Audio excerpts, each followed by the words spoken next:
कुत्ते की टेढ़ी पूंछ। एक गांव में मेघू नाम का गरीब आदमी रहता था।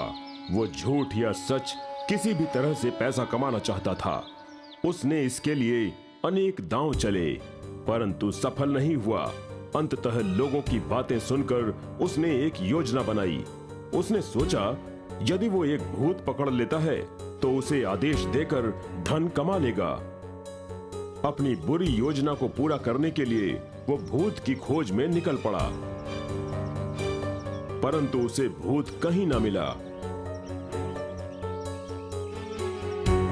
फिर उसने सोचा कि भूत खोजने में साधु सहायता करेंगे, अतः वो साधु की खोज में लग गया।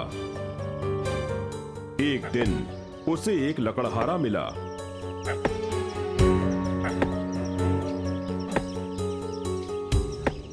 मेरे भाई, तुम प्रतिदिन जंगल में जाते हो, क्या तुमने वहाँ किसी साधु को देखा है? हाँ मित्र, मैं एक साधु को जानता हूँ जो जंगल में रहते हैं। मेघू जल्दी से जंगल की ओर गया। वहां उसे लंबी दाढ़ी और घने उलझे बालों वाले साधु आग के सामने ध्यान अवस्था में दिखे। मेघू साधु के नेत्र खुलने की प्रतीक्षा करने लगा। हे महात्मन, आप मेरे लिए भगवान समान हैं। आप मेरी सहायता कर सकते हैं। बताओ, तुम्हारे साथ क्या हुआ? तुम कौन हो तथा क्या चाहते हो? महात्मन, मैं एक अत्यंत ही निर्धन व्यक्ति हूँ। मुझे एक भूत चाहिए जो मेरा आदेश माने। कृपया आप उसे पाने का उपाय बताएं।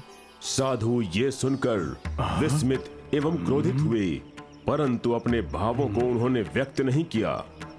तुम अपने को संकट में मत डालो युवक, अपना ये विचार त्याग कर घर लौट जाओ। मेघू असंतुष्ट होकर वापस चला गया, किंतु वो प्रतिदिन साधु के पास आकर भूत के लिए प्रार्थना करता। अंततः साधु ने बताया, सुनो युवक, तुम मेरी बात नहीं मान रहे। ठीक है, मैं तुम्हें एक ऐसा जादुई शब्द बताता हूँ। 3 बार उच्चारण करने से भूत आ जाएगा और तुम जो मांगोगे वो तुम्हें दे देगा। किंतु याद रहे, वो अत्यंत भयानक होते हैं। यदि तुमने उसे काम नहीं दिया तो वो तुम्हें खा जाएगा। यदि तुमने उसे काम नहीं दिया तो वो तुम्हें खा जाएगा। ये तो बहुत आसान है महात्मन, मैं उसे पूरे जीवन काम देता रहूंगा। साधु ने जादुई शब्द बताकर मेघू को निश्चित जगह पर भेज दिया, जहां उसने शब्द का 3 बार उच्चारण किया। ओम श्री भूताय नमः, ओम श्री भूताय नमः, ओम श्री भूताय नमः। भूत को सामने देखकर मेघू डर से कांपने लगा। मैं एक भूत हूँ। तुमने मुझे जादुई शब्द द्वारा जीत लिया है। अब तुम मुझे निरंतर काम देते रहोगे। जिस क्षण तुमने मुझे काम नहीं दिया, मैं तुम्हें खा जाऊंगा। प्यारे भूत, मुझे एक महल बना कर दो। भूत ने हवा में अपना हाथ लहराया और सामने एक अति सुंदर महल बनकर तैयार हो गया। काम पूरा हुआ।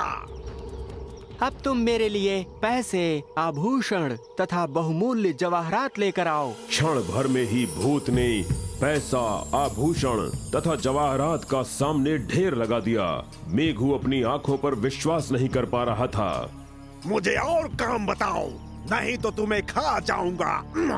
प्यारे भूत, अब तुम इस जंगल को साफ करके इस जगह पर एक विशाल शहर बना दो, जिसमें एक सुंदर महल, मीनारें, झील, साफ सुथरी सड़कें तथा सुंदर उपवन हो।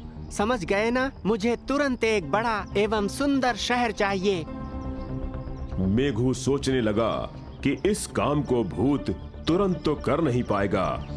इस बीच मैं इसके लिए दूसरा काम सोच लूं। इससे पहले कि वो कुछ सोच पाता, जंगल की जगह एक सुंदर शहर बनकर तैयार था। काम पूरा हुआ, दूसरा बताओ।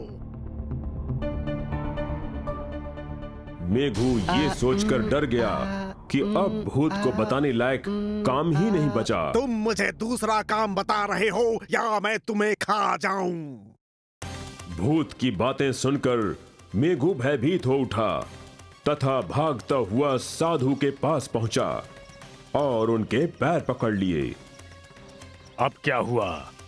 प्रभु, भूत को देने के लिए अब मेरे पास कोई काम नहीं बचा, इसीलिए अब वो मुझे खाना चाहता है। उसी समय पीछे पीछे भूत भी वहां पहुंच गया।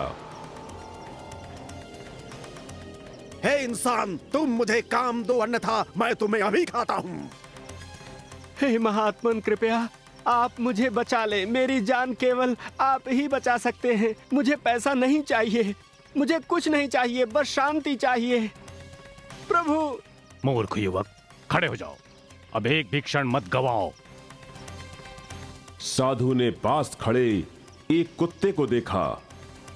मेघू, इस कुत्ते की पूंछ काटकर भूत को दे दो तथा उसे सीधा करने को कहो। मेघू ने कुत्ते की पूंछ काटकर भूत को दे दी। पूंछ को सीधी करके मुझे तुरंत दो। मैं ऐसा एक क्षण में करता हूँ, तुम तैयार रहो। मैं सच में बहुत भूखा हूँ, वापस आने पर मैं तुम्हें खाऊंगा। भूत ने पूंछ को बार बार सीधा करने का प्रयास किया, किंतु जैसे ही वो उसे छोड़ता वो टेढ़ी हो जाती। उसने अनेक दिनों तक प्रयास किया, किंतु सफल नहीं हो सका। अंततः थक कर वो मेघू के पास आया। मैंने अपने जीवन में कभी पराजय नहीं मानी थी, लेकिन स्वामी, मैं आपसे एक समझौता करना चाहता हूँ। आप मुझे मुक्त कर दे। आज से सब कुछ आपका। मेरा वचन है, आपको हानि नहीं होगी। मेघू अत्यंत खुश हुआ तथा महात्मा को प्रणाम करके प्रसन्नता पूर्वक घर चला गया। शिक्षा। मनुष्य को लालची ना होकर वैभव को सही प्रकार से अर्जित करना चाहिए। जिस तरह कुत्ते की पूंछ सीधी नहीं होती, उसी प्रकार सुनिश्चित पथ पर चलने वाले जीवन को मात्र इच्छा से नहीं बदला जा सकता। वसंत ऋतु के एक सुहाने दिन में राजकाज से निपटने के बाद बादशाह अकबर हमेशा